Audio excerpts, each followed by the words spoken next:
오늘 목사님께서 어제부터 1박 2일로 목사님들 회의가 있으셔서 참석하시는 관계로 제가 오늘 단상에서 말씀을 전하게 되었습니다. 부족하지만 하나님의 은혜와 함께 하시기를 바랍니다.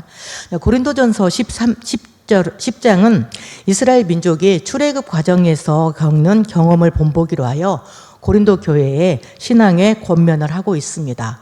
고린도 교회는 성령의 은사가 많이 나타나고 하나님의 많은 기사와 이적들을 체험하였습니다. 그러나 그러한 기사와 이적들을 체험함에도 그것들이 그들을 구원하지 못한다는 것을 강조하고 있습니다. 고린도전서 10장 1절에서 13절은 이스라엘 민족이 출애굽 과정 가운데 실패의 본보기로 우상숭배, 음행, 시험, 원망 등에 대한 경고를 하고 있습니다. 이스라엘 민족은 400년간의 애굽에서 종살이를 하고 있었습니다. 그들이 종살이를 하는 과정 가운데 고통스러움으로 하나님 앞에 부르짖게 되었습니다. 그래서 하나님께서는 모세를 예비하셨고 모세를 지도자로 삼아서 그들을 애굽에서 종살이에서 이제 이끌어내게 되죠. 그것이 애굽에서 나오게 되는 이야기입니다. 그런데 하나님께서는 그들을 애굽에서 이끌어내셔서 홍해의 바다를 가르셔서 바다를 마른 땅같이 걷게 하셨습니다. 그리고 햇볕이 뜨거운 광야 가운데 있어서는 그들의 낮에는 기둥을 세우셔서 그들에게 시원한 그늘을 만들어 주시기도 하셨고 밤에는 불기둥을 예비하셔서 어둠을 밝혀주셨고 사막의 추운 날씨를 면하기도 하셨습니다. 그리고 하나님께서는 신령한 음식인 만나를 주셔서 그들을 먹게도 하셨고 목마를 때는 반석을 내셔서 신성한 음료를 마시게 하셨다고 하고 있습니다. 그런데 그런 여러 가지 하나님의 기사와 이적을 경험하고 출애굽을 한 이스라엘 백성들은 하나님 앞에 감사하고 그 은혜에 하나님의 그 기쁘고 감사한 삶을 살아야 함에도 불구하고 하나님 앞에 감사하지 못하고 불평과 불만을 하게 되었습니다. 그리고 그들이 애굽 광야 가운데서 있으면서 그들은 음행을 하게 되었고 우상 숭배의 죄를 범하게 되었습니다. 하나님께서는 그들의 하는 모든 일들을 통하여서 그들의 다수를 기뻐하지 않으셨다는 것을 알 수 있습니다. 하나님께서 싫어하시는 우상 숭배, 음행, 그리고 하나님을 시험하고 불평, 불만하고 원망하는 행위로 말미암아 그들의 많은 사람들이 가나안 땅에 들어가지 못하고 광야에서 멸망을 당하게 되었습니다. 이런 일들이 우리에게 본보기가 되어서 우리를 깨우치기 위해서 성경은 기록하였다고 이야기를 하고 있습니다. 사도 바울은 이러한 일련의 역사적인 일들을 통해서 우리가 선줄로 생각하는 자는 넘어질까 조심하라 권면하고 있습니다. 세상에 많은 유혹과 시험, 불순종의 영들이 우리를 넘어뜨리려 하고 있습니다. 세상에서는 우리의 관계의 어려움, 경제적인 어려움, 그리고 또한 건강의 문제, 자녀들의 문제, 또한 세상의 음행은 이런 많은 시험을 당하고 방황하기도 합니다. 그러나 하나님께서는 감당할 시험 외에는 허락하지 아니하신다고 말씀을 하고 있습니다. 시험 당할 즈음에 피할 길을 내셔서 우리로 능히 시험을 이기게 하신다 말씀하고 있습니다. 어떠한 시험이 온다 할지라도 그 시험이 핑계가 될 수 없다는 것입니다. 우리가 하나님 앞에서 주님의 말씀에 기반한 신앙 안에서 주님의 말씀을 붙들고 우리의 처지와 여건과 형편을 아시는 하나님 앞에 기도함으로 능히 이런 모든 시험을 이겨내시기를 바랍니다. 또한 바울은 우리에게 말씀하고 있습니다. 우리에게 반석에서 신령한 물을 내셔서 광야 가운데서 마시게 하신 이 신성한 물을 내는 이 반석은 그리스도 예수라 얘기를 하고 있습니다. 단순한 물이 아닌 생명의 근원이 되고 우리의 영적인 근원이 되는 하나님이라고 이야기를 하고 있습니다. 하나님 앞에서 우리가 이 세상을 살아가면서 신령한 음료, 신령한 음식은 우리의 생명을 유지하게 합니다. 그런데 그런 모든 것들의 근원이 되시는 것은 그리스도 예수, 바로 하나님이시라는 것입니다. 세상의 그 어떤 것도 우리의 생명을 유지하게 할 수 없고 우리의 영적인 것들을 유지할 수 없습니다. 오직 하나님으로부터 나오는 신령한 음식과 신령한 음료만이 우리의 생명을 유지할 수 있다는 것입니다. 바로 그것은 하나님의 말씀이 될 수 있겠죠. 우리가 이 세상 가운데서 하나님의 말씀을 먹고 마심으로 영의 양식을 공급받으며 우리의 하나님 앞에서 우리에게 주신 삶을 능히 감당하시기를 바랍니다. 14절에서 23절의 말씀은 사도 바울은 우상 숭배를 피할 것을 권면하고 있습니다. 우상 숭배는 하나님이 아닌 것을 하나님보다 더 사랑하는 것을 말하고 있습니다. 우리의 마음속에 하나님보다 더 사랑하는 것이 무엇이 있을까요? 어떤 사람은 우리 자신일 수 있습니다. 요즘 사람들은 자기 자신을 너무 사랑해서 결혼도 하지 않고 혼자 살아가는 사람도 많이 있습니다. 그리고 자기 자신을 돋보이게 하기 위해서 많은 돈을 들여서 성형이나 미용에 치중하기도 합니다. 그리고 또 많은 돈을 들여서 자기의 어떤 육체적인 아름다움을 가꾸기 위해서 필라테스를 한다든가 그런 운동들을 통해서 자기의 몸을 가꾸기도 합니다. 그렇게 자기 자신을 더 사랑하기도 합니다. 그리고 또 어떤 이들에게는 자녀가 우상이 되기도 하죠. 요즘에 자녀들을 많이 낳지 않죠. 그래서 하나밖에 낳지 않기 때문에 참 소중하죠. 그래서 그 자녀들이 하나님보다 어쩔 때는 더 앞서게 되기도 합니다. 또 어떤 이들에게는 물질이 우상이 되기도 하죠. 물질을 추구하기도 하고 또 이 세상의 권력이나 명예를 더 사랑해서 그러한 것들을 추구하면서 많은 시간을 할애하기도 합니다. 그러나 하나님께서는 하나님보다 더 사랑하는 것을 두는 것을 원치 않습니다. 하나님을 가장 소중히 여기고 하나님을 가장 사랑하기를 하나님은 원하시죠.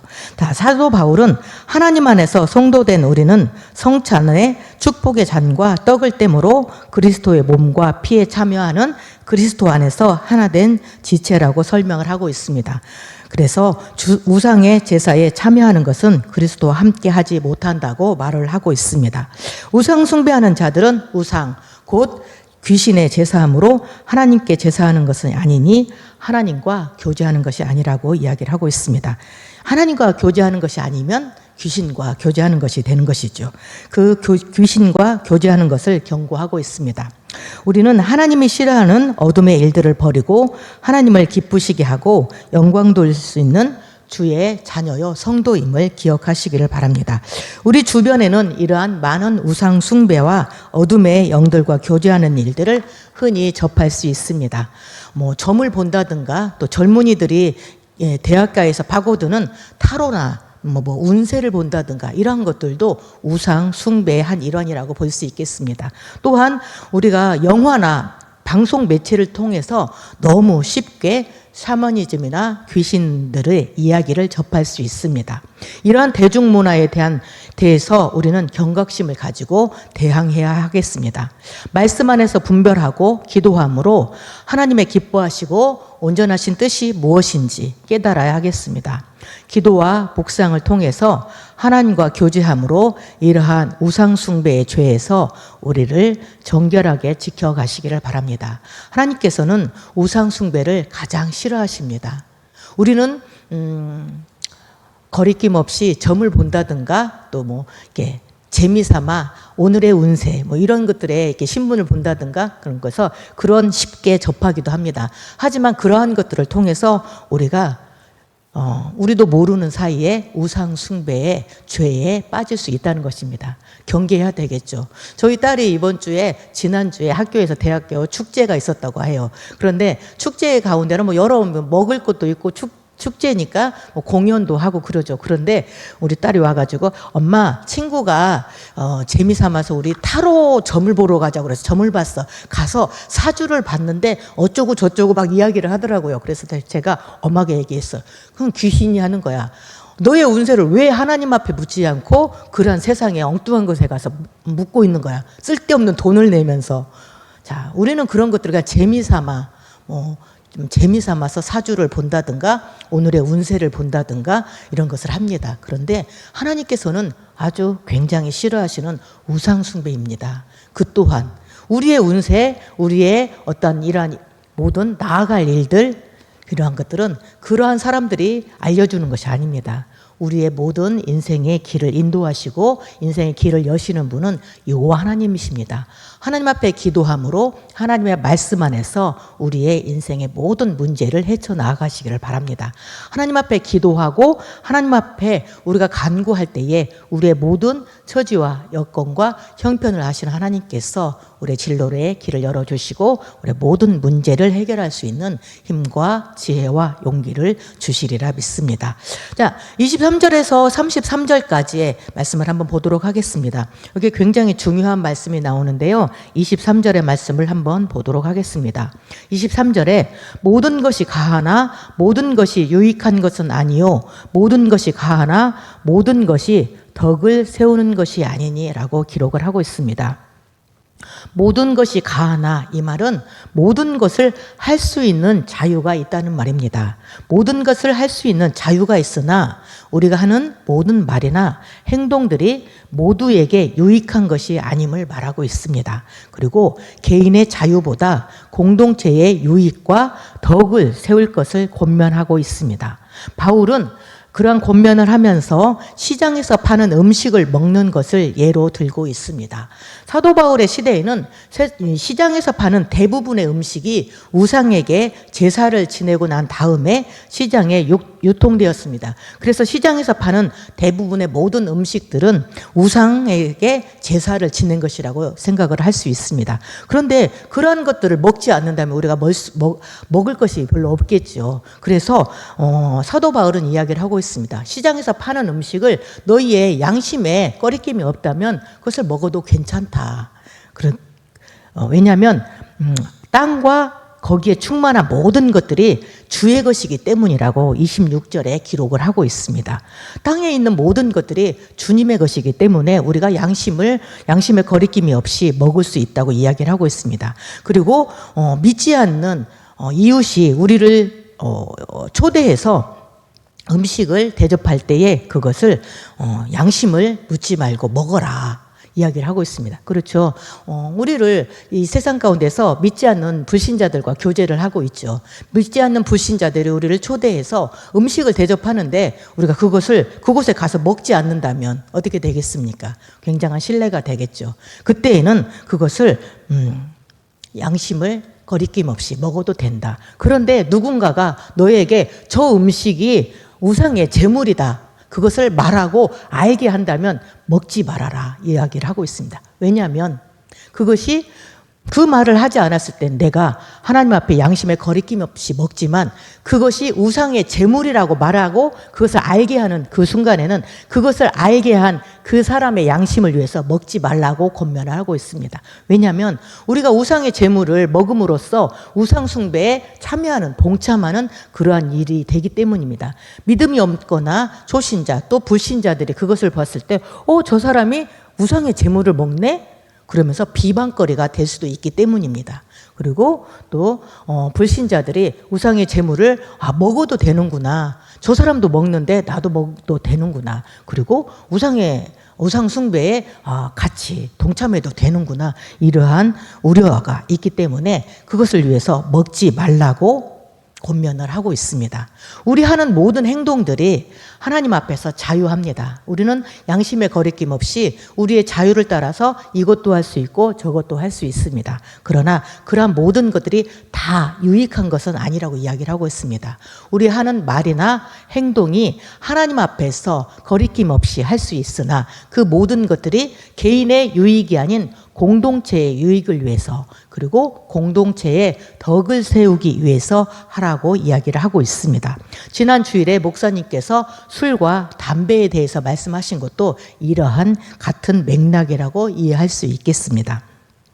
바울은 마지막으로 31절에 먹든지 마시든지 무엇을 하든지 다 하나님의 영광을 위하여 하라고 권면을 하고 있습니다. 우리가 양심에 거리낌 없이 모든 것을 할 수 있습니다. 그러나 그것이 이방인들이나 하나님의 교회에 거치는 자가 되지 말 것을 권면하고 있습니다. 모든 일을 할 수 있으나 모든 일에 모든 사람을 기쁘게 하여 개인의 유익을 구하지 말고 공동체의 유익을 구해 그들로 구원을 받게 하라고 권면을 하고 있습니다. 즉 우리가 자발적 절제의 필요성을 권면한다고 할 수 있습니다. 하나님은 우리를 피로 값주고 사신 거룩한 하나님의 자녀임을 우리가 기억하시기를 바랍니다. 무엇으로도 판단을 받지 않고 오직 말씀과 기도로 하나님과 교회와 공동체를 기쁘게 하고 유익하게 하며 덕을 세워 하나님의 영광을 위해 행동하시기를 바랍니다. 그리고 강조하고 있는 것이 있습니다. 우리가 하는 모든 말과 행동이 바로 영혼 구원을 위한 것이기를 바랍니다. 하나님 앞에 영광이 되게 하시고 그것으로 인해서 하나님을 알지 못하는 많은 사람들의 영혼 구원을 위한 것이기를 우리가 항상 기도하시기를 바랍니다. 우리 하는 모든 것들이 나의 유익을 위한 것이 아닌 공동체의 유익과 공동체의 덕을 세우는 것이기를 바랍니다. 그러므로 해서 우리 하는 모든 것들이 하나님의 영광을 드러내고 하나님의 나라가 확장되어지고 하나님의 말씀이 전파되어지기를 위해서 항상 기도하시기를 바랍니다. 하나님께서는 우리에게 자유의지를 주셨습니다. 하지만 그것이 우리의 자신만을 위해서 쓰라는 것이 아니죠. 하나님의 나라와 그 의를 위해서 우리 자신들이 드려지는 하나님 앞에 산 제사, 그리고 하나님을 가장 사랑하고 하나님의 영광을 위해서 드려질 수 있는 저와 여러분들이 되시기를 바랍니다. 기도하시겠습니다. 할렐루야. 아버지 하나님, 주님 앞에 감사와 영광을 돌립니다. 주님, 우리가 하나님 앞에서 모든 것을 할 수 있습니다. 그러나 모든 것이 가한 것이 아니요 모든 것이 하나님 안에서 덕을 세우는 것이 되기를 바랍니다. 또한 궁극적으로 하나님의 나라와 하나님의 그 의를 위해서 하나님의 영광을 위한 것이 되기를 원합니다. 우리가 먹고 마시나 모든 것을 하나 주님의 영광을 위해서 할 수 있도록 은혜를 내려 주시옵소서. 또한 우리가 우상 숭배의 죄를 멀리할 수 있도록 도와주시옵소서. 하나님보다 더 사랑하는 것이 우리의 마음에 있지 않게 하시고 오직 하나님을 더욱 사랑할 수 있게 하시고 하나님의 말씀을 붙들고 우리 앞에 당하는 모든 일들, 모든 시험과 유혹들을 능히 이길 수 있도록 은혜를 내려 주시옵소서. 모든 것을 감사드리며 예수님의 이름 받들어 기도드립니다. 아멘.